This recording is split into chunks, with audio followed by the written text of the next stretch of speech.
అందరినీ దేవుడు ఆశీర్వదించి దీవించునుగాక. ఈ దినము వాక్యాన్ని మనము చూడబోతూ ఉన్నాం.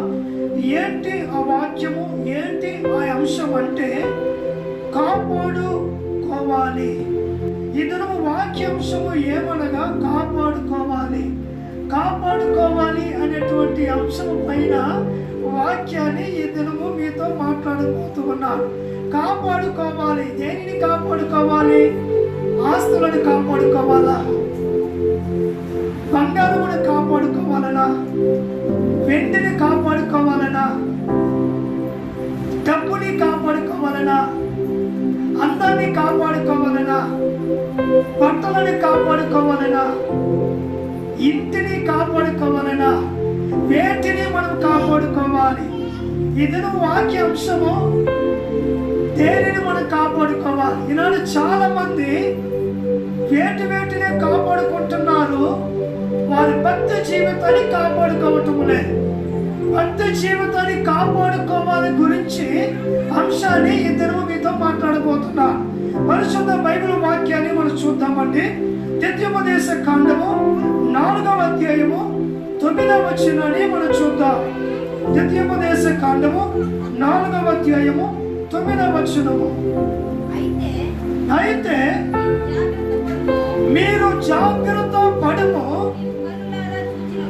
నీవు కన్నులారా చూచిన వాటిని మరొక ఉండినట్లు అవి నీ జీవిత కాలమంతయు నీ హృదయములో నుండి నీ మనస్సును బహుగా కాపాడుకొనుము. మొదటిగా మనము చూస్తూ ఉన్నామండి, ఒక 4 కార్యాలను మనం కాపాడుకోవాలి. 4 కార్యాలు మనం కాపాడుకోవాలి. మీ దగ్గర కాగితమో లేక మీ దగ్గర పుస్తకమో మీ దగ్గర పేనాగాని ఉన్నట్లయితే మీరేం చెయ్యండి, వాక్యాన్ని రాసుకోండి. మీరు ఇంటికి వెళ్ళి వాటిని ధ్యానించుకోండి. మీరు ఇంటికి వెళ్ళి వాటిని మరలా వాటిని ధ్యానించుకోవాలని మనం చేస్తూ ఉన్నాం. ఆ దేవుని నామానికి మహిమ కలుగునుగాక. హల్లెలూయా, హల్లెలూయా, హల్లెలూయా. దేవునికి మహిమ కలుగునుగాక. మొదటిగా మనం కాపాడుకోవాలి. వేటిని మనము కాపాడుకోవాలి అంటే మనస్సును మనము కాపాడుకోవాలి. ఈనాడు చాలా మంది మనస్సును కాపాడుకోవటం లేదు. వేటిని మనం కాపాడుకోవాలి? మనస్సును కాపాడుకోవాలి. మనస్సు చాలా ప్రమాదకరమైనది. మనస్సు ఈస్ వెరీ డేంజరస్ ఫెలో. చాలా భయంకరమైనది. ఈ మనస్సు ఒక స్థలంలో ఉండదు. ఈ మనస్సు ఒక్క ఆలోచనలో ఉండదు. ఈ మనస్సు ఒక్క మాట మీద నిలబడదు. ఈ మనస్సు ఒక్క కార్యాన్ని అనుకోదు. ఈ మనస్సు విడిగా ఏం చేస్తుంటదంటే తిరగతానే ఉంటది. ఈ మనస్సు ఎక్కడ ఉంటదండి? కొద్దిసేపు మందిరంలో ఉంటుంది, కొద్దిసేపు బయట ఉంటుంది. ఈ మనస్సు కొద్దిసేపు భక్తిలో ఉంటుంది, కొద్దిసేపు పాపములో ఉంటుంది. ఈ మనస్సు కొద్దిసేపు పరిశుద్ధతలో ఉంటుంది, కొద్దిసేపు పాపములో ఉంటుంది. పరిశుద్ధముగా జీవిస్తున్నట్టుగానే ఉంటారు, పరిశుద్ధముగా ఉన్నట్టుగానే ఉంటారు, కానీ లోపల పాపాలు దాగి ఉంటూ ఉన్నాయి. వారి చూడటానికి పరిశుద్ధంగా అనిపిస్తూ ఉంటారు. వారు వేసుకున్నటువంటి బట్టలు చూసినప్పుడు, వారు ఉన్నటువంటి మాట్లాడే ఆ మాటలను చూసినప్పుడు, వారు చేసేటువంటి ఆ క్రియలను చూసినప్పుడు, అబ్బా మీరు చాలా పరిశుద్ధులండి, మీరు ప్రార్థన చేసే వ్యక్తి, మీరు దేవుడిలో నిలకడగా ఉన్నటువంటి వ్యక్తి అని ఈనాడు చాలా మందిని చూసి వారి మనస్సును చూసి పరిశుద్ధుడు అని మనం అనుకుంటూ ఉన్నాం. ప్రియా సహోదరి సహోదరుడా, మనస్సును మనము కాపాడుకోవాలి. మందిరములో కూర్చొని ఉన్నటువంటి ప్రియ సహోదరి సహోదరుడా, నీ యొక్క మనస్సు ఎలాగా ఉంటూ ఉన్నది? నీ మనస్సును కాపాడుకుంటున్నావా? నీ మనస్సును జాగ్రత్తగా చూసుకుంటున్నావా? నీ మనస్సుకి పాపము చేసేందుకు నీవు సోటిస్తూ ఉన్నావా? పాపము చేసేందుకు స్థలం ఇస్తూ ఉన్నావా? నీవు పాపము చేసేందుకు నీ మనస్సును ఏమి చేయకూడదు, అవకాశం ఇవ్వకూడదు.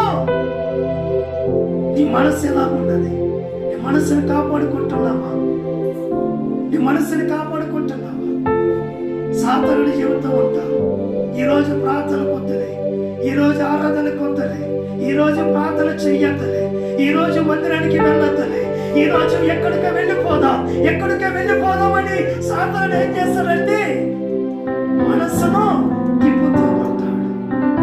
చిన్నపిల్లలు కానీ, యవన పిల్లలు కానీ, వయసుకు వచ్చినటువంటి పిల్లలు కానీ, మృదులుగా ఉన్నటువంటి ముసలి వాళ్ళు కానీ, ప్రతి ఒక్కరిని సాతానుడు ఏం చేస్తాడండి మనస్సును పరిశుద్ధముగా ఉండనీయకుండా తీసుకొని వెళుతూ ఉంటాడు. రాముడు వెళ్ళిపోదాం, మన శిఖారు చేసేదానికి వెళుదామురా, సినిమాలు చూడడానికి వెళుదామురా, ఇక్కడ బాగులేదురే, మందిరములో కూర్చుంటే ఎప్పుడు నీ గురించి చెబుతున్నారు, మందిరానికి వెళ్ళొద్దులే, ఎక్కడికైనా వెళ్ళిపోదామురా, నేను నీ చేతులు పట్టుకుంటాను, నీకు ఏవైతే నచ్చుతాయో అని చూపిస్తూ ఉంటాను అని విచ్చలవిడిగా మనసును అటు ఇటు సాతానుడు తీసుకొని వెళుతూ ఉన్నాడు. ఆ అబ్బాయి చూడు బాగున్నాడు, ఈ అమ్మాయి చూడు బాగుంది, ఆ వ్యక్తి చూడు బాగున్నాడు, ఈ వ్యక్తి చూడు బాగుంది, వాళ్ళ చూడు బాగుంది, ఆ సినిమా చూడు బాగుంది, ఈ సినిమా చూడు బాగుంది, సిగరెట్లు తాగు బాగుంది, బీడీలు తాగు బాగుంది, ఒక్కేసుకో బాగుంది, సుట్టలు తాగు బాగుంది, ఆ హీరో చూడు బాగుంది, ఈ హీరో చూడు బాగుంది అని ఏం చేస్తున్నారండి వారి యొక్క మనస్సులో సాతానుడు ఆశ చూపిస్తూ ఉన్నాడు. అది చూడు బాగుంది, ఇది చూడు బాగుంది. చేసుకున్నటువంటి భార్య కంటే బయట కనబడే భార్యలందరూ కూడా అందంగా కనిపిస్తారు కదండి. చేసుకున్నటువంటి భార్య కంటే బయట కనపడేటువంటి అమ్మాయిలు కానీ చూస్తారనుకోండి, అబ్బా చాలా బాగుంది అనిపిస్తారు. చేసుకున్నటువంటి భర్తను చూసిన కంటే బయట పురుషులు చూసినప్పుడు అబ్బా ఎంత అందంగా ఉన్నారో అనిపిస్తూ ఉంటుంది. సాతానుడు ఏం చేస్తున్నాడో తెలిసిన మన యొక్క మనస్సును బాగుతూ ఉన్నాడు. నీ భర్త బాగులేదులే, నీ భార్య బాగులేదు, రా నేను చూపిస్తాను రా అని సాతానుడు మనస్సును తీసుకుని వెళుతూ ఉన్నాడు. సాతానుడు మనస్సును లాక్కొని వెళుతూ ఉన్నాడు. మన మనస్సును మొదటిగా మనం ఏం చెయ్యాలండి? కాపాడుకోవాలంటే ఏంటి తెలిసిన? దీపం పెట్టామనుకోండి, లేక కొవ్వొత్తి వెలిగించాము, ఆ కొవ్వొత్తి ఆరిపోతుంటే మనం ఏం చేస్తుంటాము? ఆ కొవ్వొత్తి ఆరిపోతుంటే ఏం చేస్తుంటాం? చూస్తూ ఉంటాము. ఏం చేస్తాము? ఆరిపోకుండా ఉండటానికి ఏదైనా ఒకటి మనం ఏం చేస్తామో కాపుదల పెడతాం, లేక ఏం చేస్తాము? చేతులను అడ్డం పెడతాం. ఎందుకు? ఆ దీపము ఆరిపోకూడదు, ఆ కొవ్వొత్తి ఆరిపోకూడదు. అలాగనే మనము కూడా మన మనస్సును కాపాడుకోవాలి. మన మనస్సును కాపాడుకుంటే మనం ఎలా ఉంటామో పరిశుద్ధముగా ఉంటాము. మన మనస్సుని కాపాడుకోలేదంటే మనం ఏమైపోతామో పాపములో పడిపోతాము. మనం ఏమైపోతామంటే పాపములో పడిపోతాం. మన మనస్సును కాపాడుకునేటువంటి వ్యక్తిగా ఉండాలి. ఒకవేళ నీ మనస్సును కాపాడుకుంటున్నావా? మరణము ప్రతి వ్యక్తి దగ్గరికి రాబోతూ ఉన్నాయి. మరణించే ముందు మన మనస్సును మనం ఏం చేయాలండి? కాపాడుకోవాలి. మొదటి కరోనా వచ్చింది, ఎన్నో వేల మంది చనిపోయారు. రెండో కరోనా వచ్చింది, ఎన్నో వేల మంది చనిపోయారు. మొదటి సంఖ్య కంటే రెండో సంఖ్య ఎక్కువగా ఉన్నది. అలాగనే మూడోది కూడా రాబోతుందని చెబుతున్నా. ఒకవేళ మూడో దాంట్లో మరణం యొక్క లిస్టులో నీ పేరు నా పేరు ఉంటే, ఒకవేళ మనం మరణించిన తర్వాత మన మనసు కాపాడుకోలేకపోతే మన జీవితం ఏమైపోతుంది? మన జీవితం పాడైపోతుంది. మన మనస్సును కాపాడుకున్నటువంటి వ్యక్తిగా ఉండాలి. ప్రియ సోదరి సహోదరుడా, వాక్యం వింటున్నటువంటి ప్రియ దైవజనుడా, వాక్యం వింటున్నటువంటి ప్రియ క్రైస్తవులారా, నీ మనస్సును కాపాడుకుంటున్నావా? ఇంకా రోజులున్నాయి, ఇంకా దినాలున్నాయి, ఇంకా నేను పాపం చేయొచ్చులే, ఇంకా తప్పు చేయొచ్చులే, నేను చేసే తప్పు ఎవరికి తెలియదు అనుకోని నీ మనస్సుని విడిచిపెడుతున్నావేమో, నీ మనస్సుని వదిలేస్తున్నావేమో, నీ మనస్సుని వాటి మీద వీటి మీద ఆశలకు పోగొడుతున్నావేమో. నీ భార్యతో బాగున్నావా? నీ భర్తతో బాగున్నావా? సమాధానంగా ఉన్నారా? ఇంటిలో పిల్లలతో సంతోషంగా మాట్లాడుతున్నారా? ఇంటిలో పిల్లలను దగ్గరికి తీసుకొని కూతుర్ని కానీ కొడుకుని కానీ ముద్దు పెట్టుకొని బాగా మాట్లాడుతున్నారా? వారిని ఎప్పుడు కసురుకుంటున్నారా? భార్యని దగ్గర తీసుకొని ఏంటమ్మా నీకు ఏం కావాలి, ఏం చెయ్యాలి అని భార్యని పక్కన కూర్చొని నీ ఇంటిలో ఉన్న కార్యాల గురించి భార్యతో మాట్లాడుతున్నావా? మీ ఇంటిలో ఉన్నటువంటి కార్యాన్ని భార్య భర్తలుగా మీరు అవి సరి చేసుకుంటున్నారా? భర్తలుగా ఉన్న మీరు మీ భార్యతో బాగా మాట్లాడుతున్నారా? భార్యలుగా ఉన్న మీరు మీ భర్తను ప్రేమతో మాట్లాడుతున్నారా? వారికి మంచి ఇస్తున్నారా? మంచి రుచి కలిగిన భోజనాలు చేసి పెడుతున్నారా? వారిని బాగా చూసుకుంటున్నారా? ఒకవేళ అలా చూసుకోకపోతే ఈ రోజు నుండి మీరేం చెయ్యండి, నీ మనసును మార్చుకొని నీ భార్యని కానీ నీ భర్తని కానీ నీ బిడ్డలను కానీ నువ్వేం చెయ్యాలి? చక్కగా చూసుకోవాలి. నీ మనస్సును స్థిరపరచుకో, నీ మనస్సును కాపాడుకోవాలి. నీ మనస్సు కాపాడుకుంటే నువ్వు పరిశుద్ధముగా ఉంటావు. నీ మనస్సును కాపాడుకుంటే ఆశీర్వాదములలో హెచ్చించబడతావు. నీ మనస్సును కాపాడుకుంటే సేవలో హెచ్చించబడతావు. నీ మనస్సును కాపాడుకుంటే ఉద్యోగాన్ని నిన్ను వెతుక్కుంటూ వస్తూ ఉంటది. నీ మనస్సును కాపాడుకుంటే దేవుని దగ్గర నుండి దేవుడులో నిన్ను వెతుక్కొని వస్తూ ఉంటాయి. నీ మనస్సును కాపాడుకుంటే ఆరోగ్యమ స్వస్థతో నిన్ను వెతుక్కుంటూ వస్తాయి. ఏ వ్యాధి, ఏ సాతాను, ఏ మాతృ శక్తులు నేను ఏమి చేయలే. కారణం ఏంటంటే నీ మనస్సును దేవుని కొరకు కాపాడుకుంటూ ఉన్నావు. నీ మనస్సును దేవుని కొరకు కాపాడుకోకపోతే అనేకమైన సాతానుని నీ మీదకి యుద్ధము చేయటానికి పంపిస్తూ ఉన్నాడు. ప్రియా సహోదరి సహోదరుడా, మొదటిగా మనం ఏం కాపాడుకోవాలి? మనస్సును కాపాడుకోవాలి. రెండవదిగా మనం చూద్దామండి. రెండవదిగా కీర్తన గ్రంథము 34వ అధ్యాయము 13వ వచనాన్ని మనం చూద్దాం. చదువుదాం. రెండవదిగా మనం ఏది కాపాడుకోవాలి? చెడ్డ మాటలను పలుకకుండా నీ నాలుకను, కపటమైన మాటలు మాట్లాడకుండా నీ పెదవులను ఏం చేయాలి? కాచుకునము. రెండవదిగా మనం ఏది కాపాడుకోవాలి అంటే నాలుకను కాపాడుకోవాలి. చెడ్డ మాటలు అనే దగ్గర మరొక మాట ఉన్నదండి. సామెతల గ్రంథము 12వ అధ్యాయం 22వ వచనాన్ని మనం చూద్దాం. సామెతల గ్రంథము 12వ అధ్యాయం 22వ వచనం. నీతిమంతునికి అబద్ధమాడు పెదవులు యెహోవాకు చాలా ప్రియమైన మాటలా. చెడ్డ మాటలు అనే దగ్గర అబద్ధపు మాట్లాడేటువంటి నాలుక నుండి మనం ఏం చేయాలి? కాపాడుకోవాలి.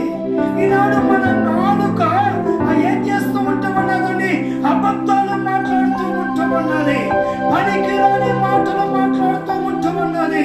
ఆ పనికిరాని మాటలు, పాపపు మాటలు నుండి మన నాలుకను మనం ఏం చేసుకోవాలి? కాపాడుకోవాలి. మన నాలుకను కాపాడుకుంటున్నామా? కొలాయిల దగ్గర కానీ వేరే బయట దగ్గర కానీ వెళ్ళినప్పుడు మన నాలుకను మనం ఏం చేసుకోలేము? అదుపులో ఉంచుకోలేము. మన నాలుకను కాపాడుకోలేము. మన నాలుకను కాపాడుకోవాలి. మన నాలుకను ఏం చేయాలండి? కాపాడుకోవాలి. ఈనాడు చాలా మంది నాలుకను కాపాడుకోవటం లేదు. నీవు ఒక్కసారి అబద్ధం మాట్లాడుతూ పర్వాలేదు, 2 మార్లు అబద్ధం మాట్లాడుతూ పర్వాలేదు, 3 మార్లు అబద్ధాలు మాట్లాడుతూ పర్వాలేదు. కానీ జీవితం అంతా అబద్ధాలు మాట్లాడుతూ ఉన్నామనుకో మనకున్నటువంటి విలువ తగ్గిపోతూ ఉంటుంది. మనకున్నటువంటి మర్యాద తగ్గిపోతూ ఉంటుంది. మనకి దేవుడిచ్చినటువంటి ఘనత తగ్గిపోతూ ఉంటుంది. ఒక్కసారి అబద్ధాలు మాట్లాడు, దేవుడు క్షమిస్తాడు. 2 మార్లు అబద్ధాలు మాట్లాడు, దేవుడు క్షమిస్తాడు. కానీ దేవుడిలోనే ఉంటూ దేవుడి దగ్గరకు వస్తూ మనం తరచుగా అబద్ధాలే మాట్లాడుతూ ఉంటే, దేవుడికి విరోధమైన మాటలే మాట్లాడుతూ ఉంటే దేవుడు ఏం చేస్తాడండి? మనల్ని తీసి పక్కన పెడుతూ ఉంటాడు. భర్త దగ్గర నీ నాలుక ఎలా ఉంది? భర్త దగ్గర నీ నాలుక ఎలా ఉంది? మా వాక్యం వింటున్నారా? భర్త దగ్గర నీ నాలుక ఎలా ఉంది? భార్య దగ్గర నీ నాలుక ఎలా ఉంది? అబద్ధాలు మాట్లాడుతున్నావా? భార్య దగ్గర, భర్త దగ్గర అబద్ధాలు మాట్లాడుతున్నావా? ఈ రోజు నుండి మీ నాలుకను ఏం చేసుకోవాలి? కాపాడుకోవాలి. అబద్ధాలు మాట్లాడుతూ మంచిది కాదు. ఒక్కసారి మాట్లాడతాము, 2 సార్లు మాట్లాడతాము, 3వసారి భర్త కాను లేక భార్య కాను, అధికారం లేక పైన ఉన్నవాళ్ళు ఒకరోజు కనపడుతుంది, ఒకరోజు వానికి తెలుస్తుంది. తెలిసినప్పుడు మన విలువ ఏమైపోతే, మన విలువ తగ్గిపోతే, మరి ఈ వ్యక్తి అలాంటి వ్యక్తి, ఈమె అలాంటిదే, అటైతే ఈమె దగ్గర జాగ్రత్తగా ఉండాలి. ఈమె దగ్గర ఏముండాలంటే జాగ్రత్తగా ఉండాలి. ఇతని దగ్గర జాగ్రత్తగా ఉండాలి. మన దగ్గర చెప్పరు కానీ వాళ్ళు ఏం చేస్తారో, మనలను ఏం చేస్తారో తప్పించుకొని పోతారు, మనల్ని తొలగించుకొని పోతారు. మనం ఎలా ఉండాలి? మన నాలుకను కాపాడుకునే వ్యక్తిగా ఉండాలి. మన నాలుకను కాపాడుకోకపోతే మనకు ఉన్నటువంటి కిరీటము తీసివేయబడుతుంది. మనకు దేవుడిచ్చిన ఆ కిరీటము దేవుడు తీసేసుకుంటాడు.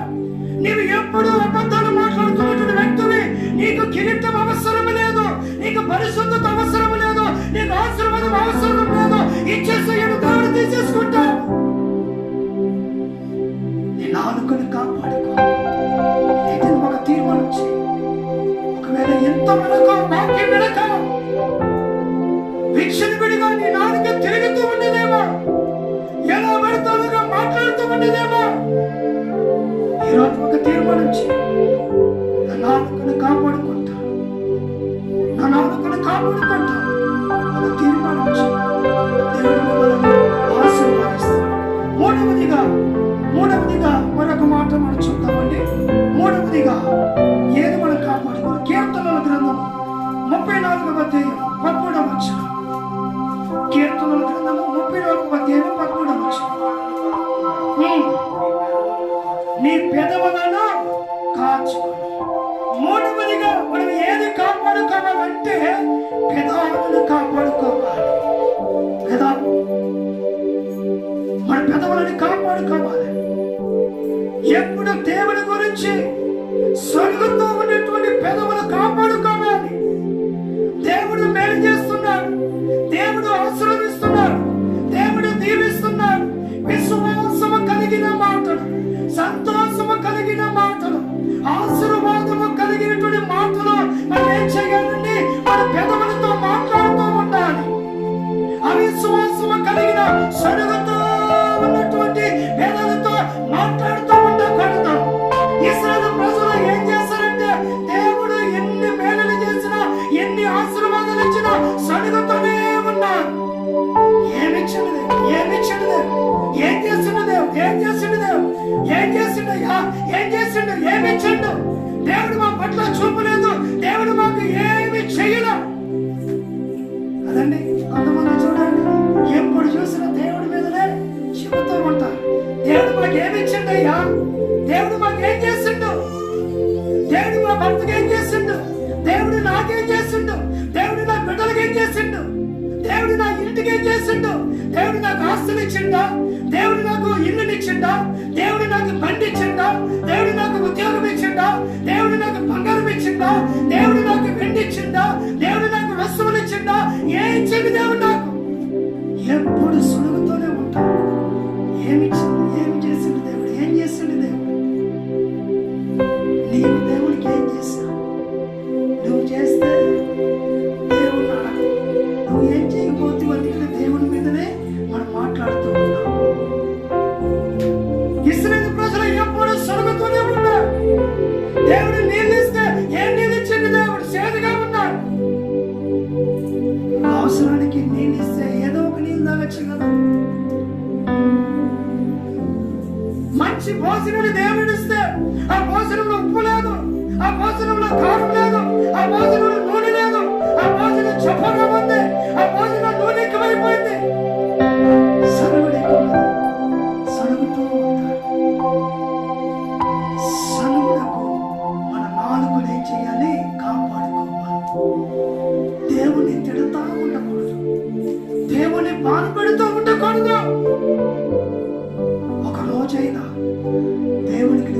స్తోత్రాలు చెప్పావా? ఒక రోజంతా ప్రభావం చేసిన మేలులకు స్తోత్రమయ్యా, నువ్వు నాకు ఇది ఇచ్చావయ్యా, నాకు అది చేస్తావయ్యా, ప్రభా మీకు స్తోత్రమయ్యా, మీకు వందనాలయ్యా అని దేవునికి ఎప్పుడైనా వందనాలు స్తోత్రాలు చెప్పావా? ప్రియా సోదరి సోదరుడా, దేవుని స్తోత్రాలు చెప్పావు. ఆయన మంచివాడు, నాకెప్పుడు ఎప్పుడైనా మంచివాడు, ఎప్పుడైనా మంచివాడు నాడు.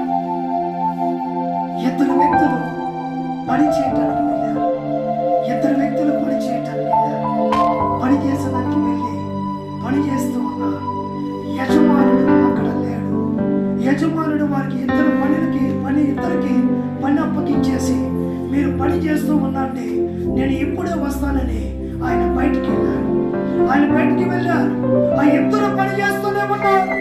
పని చేస్తూ ఉంటే ఒక్కడు ఏం చేస్తూ ఉన్నాడంటే యజమానుడి గురించి తప్పుగా చెబుతానే ఉన్నాడు. యజమానుడి గురించి తప్పుగా మాట్లాడుతూ ఉన్నాడు. పక్కనున్న వ్యక్తి చెబుతూ ఉన్నాడు, నేను మాటలు ఆపు, యజమానుడు బయటికి వెళ్ళాను, ఇప్పుడు వచ్చేస్తాడు, నేను మాట్లాడేది ఆపంటే వినలేదు. మాట్లాడుతూనే ఉన్నాడు. యజమానుడి గురించి తప్పుగా మాట్లాడుతూనే ఉన్నాడు. యజమానుడి గురించి ఆ కథలు ఈ కథలని మాట్లాడుతూనే ఉన్నాడు. పక్కన వ్యక్తి చెబుతూ ఉన్నాడు, నేను మాట్లాడదు, యజమానుడు ఎక్కడికి దూరం వెళ్ళిపోలేదు, వెంటనే వచ్చేస్తాడు, అని మాట్లాడే మాటలు అని వింటాడు. మాట్లాడుతుంటున్నా కానీ ఇతడు వినలేదు. యజమానుడు వచ్చాడు. లోనికి రాకుండా వాకిటి దగ్గర నిలబడి, వీరు ఏం మాట్లాడుకుంటున్నారో విందాము, వీరు ఏం మాట్లాడుకుంటున్నారో చూద్దామని వాకిటి దగ్గర తలుపు దగ్గర నిలబడి ఉన్నారు. మాట్లాడుతూ ఉన్నారు. సడన్ గా యజమానుడు లోనికి వచ్చి ఇద్దరితో బాగానే మాట్లాడాడు. ఇద్దరితో జీతం ఇచ్చాడు. ఇద్దరికి జీతం ఇచ్చి వెళ్ళిపోమన్నారు. కానీ కొన్ని దినాల తర్వాత ఏం జరిగిందో తెలిసిన, ఎవరైతే యజమాని గురించి తప్పుగా మాట్లాడారో వారిని ఉద్యోగం నుంచి తీసివేయబడ్డాడు. ఎవరైతే యజమానుడి గురించి తప్పుగా మాట్లాడకుండా ఉన్నాడో వారిని జీవితాంతము పరిమినటి చేసి జీతము పెంచి అతని ఆశీర్వాదముగా మార్చాడు. కారణం ఏంటి తెలిసిన, మన పెదాలు ఎవరి గురించి తప్పుగా మాట్లాడుతున్నారు? మన పెదాలు సేవకుల గురించి తప్పుగా మాట్లాడుతున్నాయా? మన పెదాలు వాళ్ళ గురించి వీళ్ళ గురించి తప్పుగా మాట్లాడుతున్నాయా? మన పెదాలు ఎలా ఉన్నాయి? ఒకవేళ సేవకుల గురించి కానీ, సంఘం గురించి కానీ, ఇతరుల గురించి కానీ, దేవుడి గురించి కానీ మన పెదాలు తప్పుగా మాట్లాడితే దేవుడి దగ్గర నుండి ఆశీర్వాదాలు కోల్పోతాం.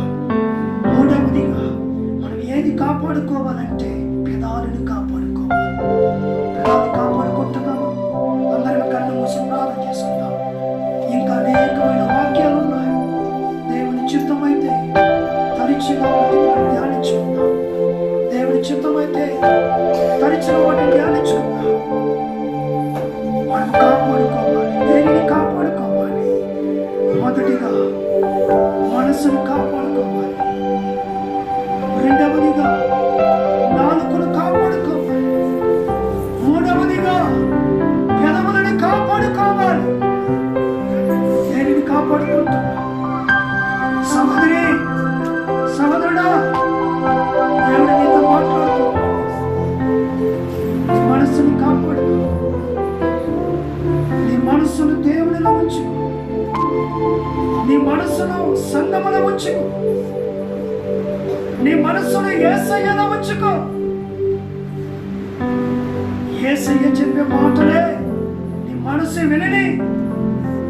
పరిశుద్ధాత్మ దేవుడు చెప్పే మాటలే నీ మనస్సు వినని. అది కాకుండా సాతానుడు చెప్పే, అపవాది చెప్పే, శత్రువులు చెప్పే, దుర్మార్గులు చెప్పే ఏ మాటలో వినటానికి నీ మనస్సును అంగీకరించింది ఎంతో. నీ మనసుని కాపాడు. ప్రభా మీ కొందనాలు ఇస్తుంటాం. ఎంతవరకు నాయన మేము ఏంటిని కాపాడుకోవాలో దానిని గురించి మీరు మాట్లాడినందుకు ఇస్తాం. మా మనసుని కాపాడుకునే కృప మీరు మాకు దయచేయండి. మా నాలుకను కాపాడుకునే కృప మాకు దయచేయండి. మా పెదవులని కాపాడుకునే కృప మాకు దయచేయండి. యేసు నామములో ప్రార్థించి అడిగి పెడుకుంటున్నాము.